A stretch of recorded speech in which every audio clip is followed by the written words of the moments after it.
The frost crackled under Eli's boots, a sharp counterpoint to the heavy silence hanging over the sprawling rescue barn. Not peaceful quiet. The thick, muffled kind that settles after a storm has ripped through, leaving only the wreckage and the ringing in your ears. Hay dust motes danced in the weak shafts of January light slicing through high windows. The air held the familiar tang of manure and grain, layered now with something else. The sour smell of neglect, of fear pressed deep into damp fur, and beneath it all, the metallic whisper of despair. 16 stalls, 16 hollowed-out lives, delivered in the shuddering belly of a livestock trailer just days before. What do you do when the only proof left of love, of care, of existing, is a rib cage sharp enough to cut glass and eyes that hold the ghost of green pastures? He moved down the center aisle, a tall figure swallowed by the barn's cavernous gloom. His hands, shoved deep into worn chore coat pockets, were steady. Too steady. His face, shadowed by the brim of an old feed cap, gave nothing away. Not the tremor that had started in his gut the moment the trailer doors had swung open, revealing the skeletal shapes huddled inside. Not the cold fury that had tightened his jaw into stone. He focused on the practical, checking water levels, noting uneaten hay, scanning for signs of colic or laminitis already threatening these fragile bodies. His gaze swept past the stalls, clinical, detached. A defense honed over years of seeing too much, feeling too deeply, and learning the hard way that walls were the only armor that worked. Then he stopped. Stall 7. The paint mare. She wasn't the thinnest, though her hip bones jutted like misplaced wings. Not the most visibly injured, though the scars crisscrossing her dull, patchy coat told silent stories. It was the way she stood, not slumped in defeat, not frantic with terror like some of the others. She stood utterly still in the far corner, neck arched with a ruined dignity, her head held high, her eyes deep, liquid brown, impossibly large.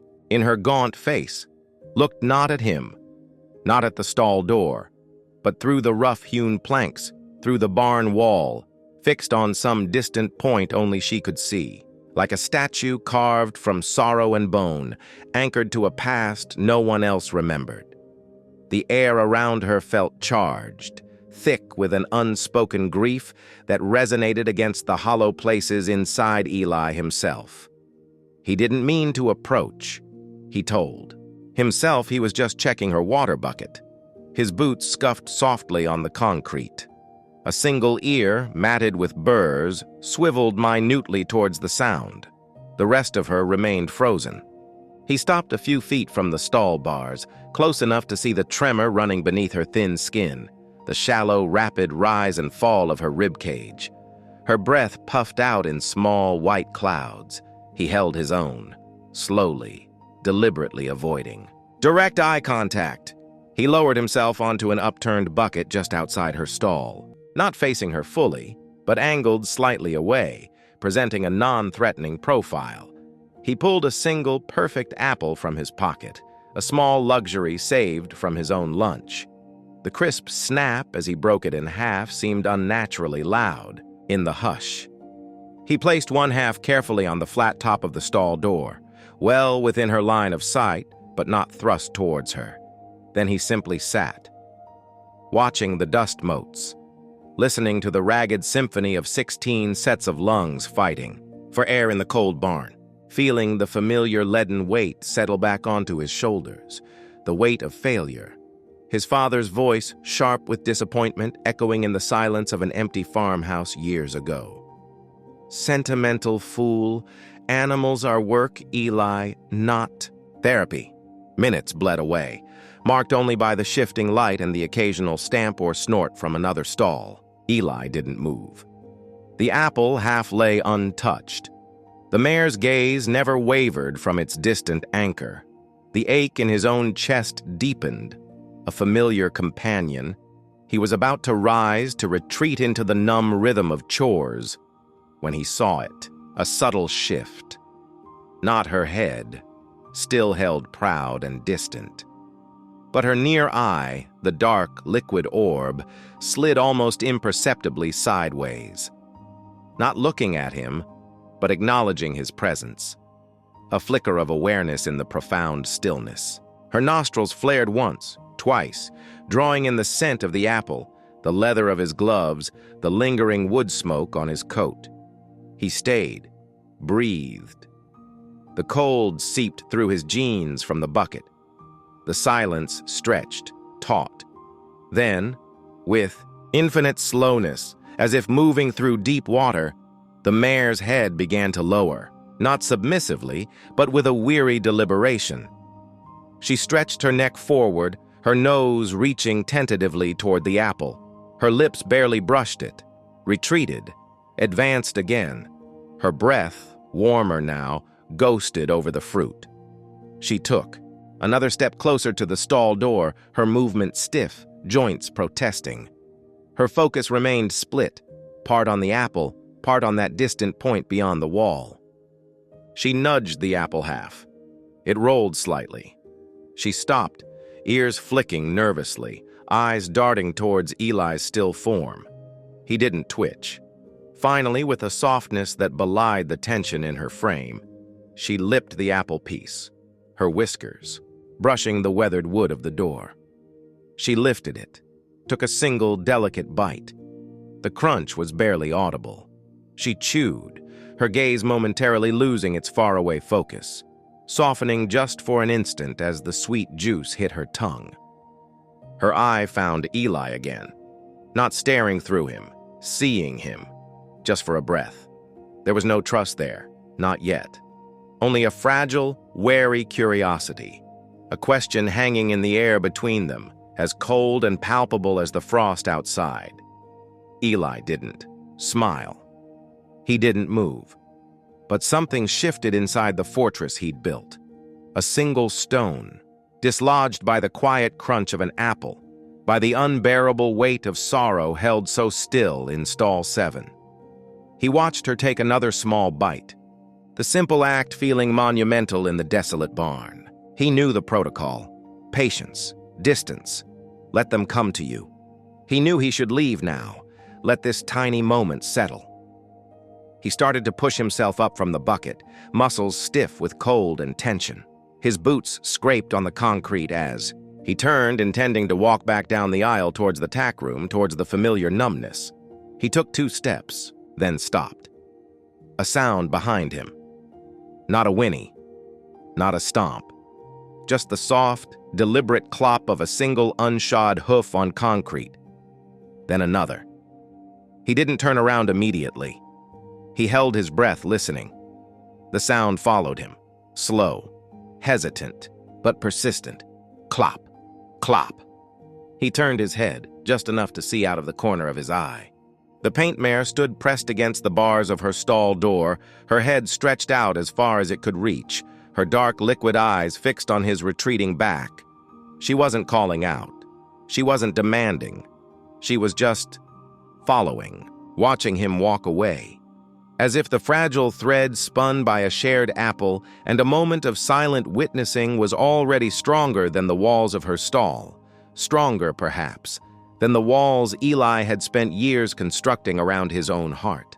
He stood frozen in the aisle, the cold air biting his face, the scent of hay and sorrow thick in his nostrils, the silent question hanging between them, now charged with an unexpected pull.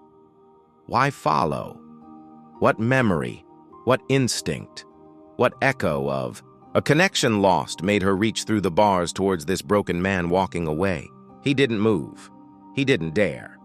The barn held its breath. The days bled into weeks, a slow thaw mirroring the fragile progress in stall 7. Eli named her Grace, not for elegance, though traces of it lingered in the long lines of her neck, but for the quiet, almost unbearable dignity she carried in her brokenness. She began to meet him at the stall door, not eagerly, but with a watchful expectancy. The apple ritual became their language. He'd break one, offer half. She'd take it, her lips brushing his calloused palm, a touch feather-light and electric. He spoke to her, low and steady, murmuring about the weather, the stubborn tractor, the way the light hit the frost on the fields at dawn. Never about the hollow ache in his own chest, the silence of the farmhouse that echoed his father's absence, a different kind of starvation. Grace listened, her ears flicking, her deep eyes holding his reflection, seeming to absorb the words he couldn't say to anyone else. But Grace held secrets. Eli learned her rhythms, the subtle shifts in her posture. Most sounds, a dropped bucket, a barking dog, elicited only a wary flattening of her ears. Yet certain words, spoken casually near her stall, caused her whole body to lock. "Easy, girl!" uttered while soothing a skittish colt across the aisle, and Grace's head would snap up, ears rigidly forward, nostrils flaring as if searching the air for a ghost.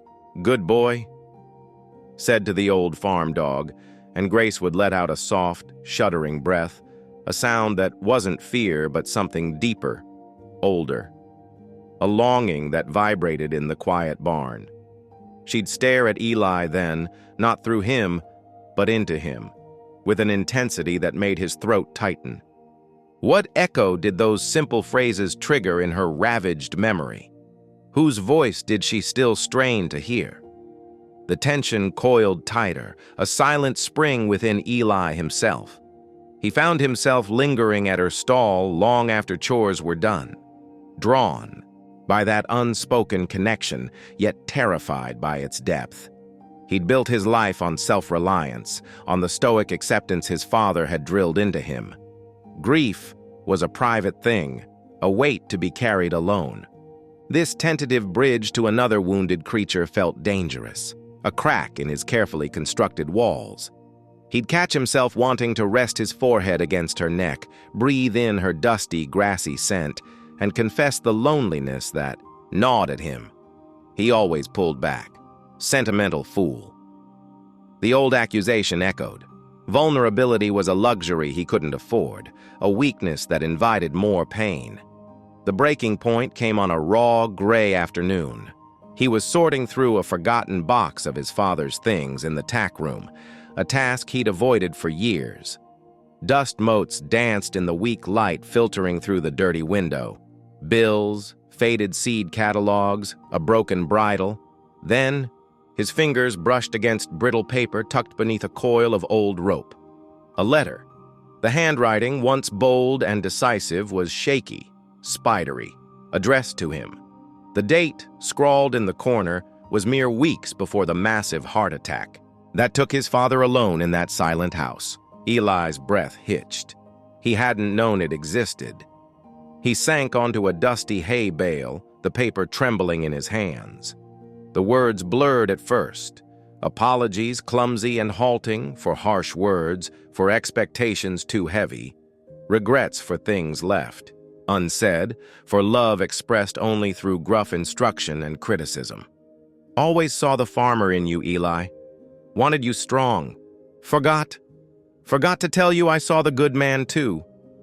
The dam inside Eli, painstakingly reinforced over years, shattered. A sob ripped from his chest, raw and ugly, echoing in the small room. Tears he'd locked away since the funeral, since long before, poured down his face. He crumpled the letter, pressing his fists against his eyes, shoulders shaking with the force of grief he'd never allowed himself to feel. The loneliness, the feeling of never being enough, the crushing weight of unfinished things, it flooded him, a torrent he couldn't stem. He was utterly broken, adrift in a sea of regret he hadn't known he was drowning in. He didn't hear the stall door slide open, didn't register the soft clop of hooves on the concrete aisle until a warm presence filled the tack room doorway. Grace stood there, silhouetted against the dim barn light. Her head was lowered, her ears relaxed, but attentive. She didn't enter fully, didn't crowd him. She simply stood, a silent, solid presence in the doorway, watching the storm of his grief. Her large, dark eyes held no judgment, only a profound animal stillness.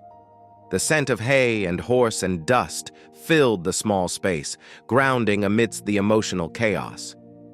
Eli couldn't speak. He could only weep, the sounds harsh and gasping. Grace took one slow step inside, then another.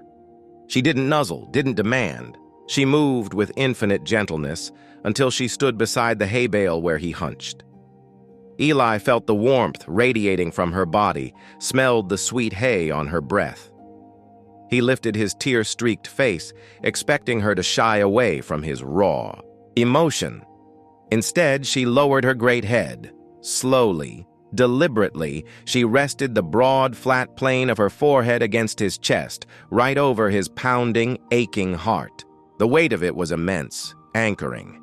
He felt the steady, rhythmic pulse of her own life beneath the thin skin and bone. He felt the soft puff of her breath against his shirt. She didn't move. She simply held him, not fixing, not demanding, just being there, a silent witness to the breaking, her solid warmth a counterpoint to the cold void inside him. Her presence said wordlessly what the letter had tried to convey. You are not alone. This pain is real. I am here. The storm passed slowly. The shuddering sobs subsided into hiccups, then into a deep, exhausted silence. Grace remained, her head resting against him, her breath a steady metronome in the quiet tack room. The dust motes settled. The light faded further. Eli didn't know how long they stayed like that, man and horse bound by shared sorrow and a wordless understanding. Eventually, he lifted a trembling hand and rested it gently on the bony crest of her neck. She sighed, a deep, contented sound that vibrated through him. The fortress was breached. The weight hadn't vanished, but it felt shared. Weeks later, under the dappled shade of the ancient apple tree behind the barn, the transformation was quiet, profound.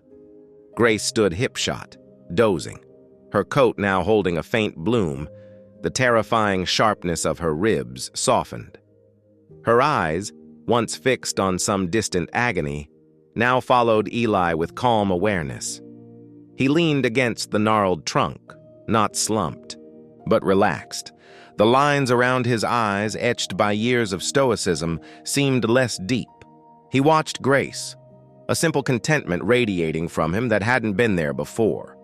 He held a small, worn photograph, found tucked inside an old veterinary record delivered with Grace's scant paperwork.